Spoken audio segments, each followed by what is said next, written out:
For regular listeners of BBC's weekly chart show, Sunday's edition was something of a departure.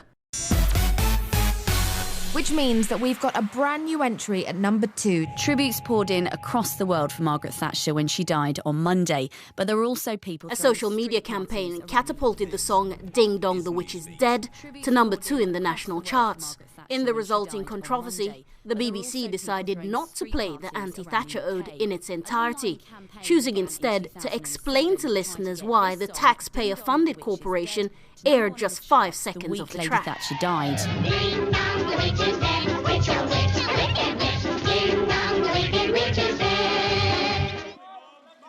Over 52,000 copies of Ding Dong were sold after a viral campaign to get the song from the 1939 film The Wizard of Oz to number 1 in the week Margaret Thatcher died.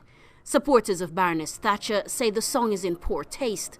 But for artist Rakid Nias, himself not a fan of the song, he still believes there are more important issues at stake, and the BBC is walking a fine line between editorial policy and censorship. But the British public have actually gone out of their way and they've bought this track and they've made it number 2 in the country. So actually, it should be played, and then BBC can actually say that we don't agree with this track, but this is what the public has done, because we can see that there is people in the UK who are upset, with Margaret Thatcher, and they've used this as a way to protest. New BBC Director General Tony Hall says though he disliked the anti-Thatcher song, it was an editorial matter for Radio 1 boss Ben Cooper.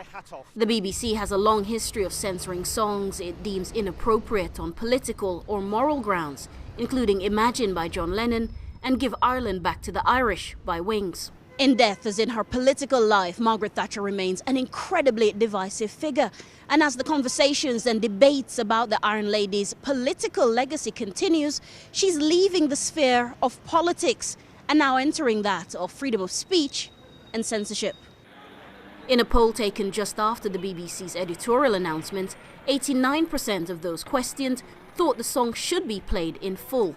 On British streets, reactions were mixed. I don't think you should ban any kind of song at all, really. I think everyone should have free speech. However, I think there's a question of taste. I think it's outrageous, in this day and age, that it's a so-called democratic society, and what they've done is they're basically just quelling the wishes of the people.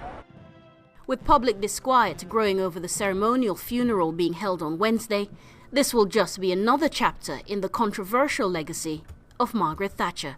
Amina Taylor, Press TV, London.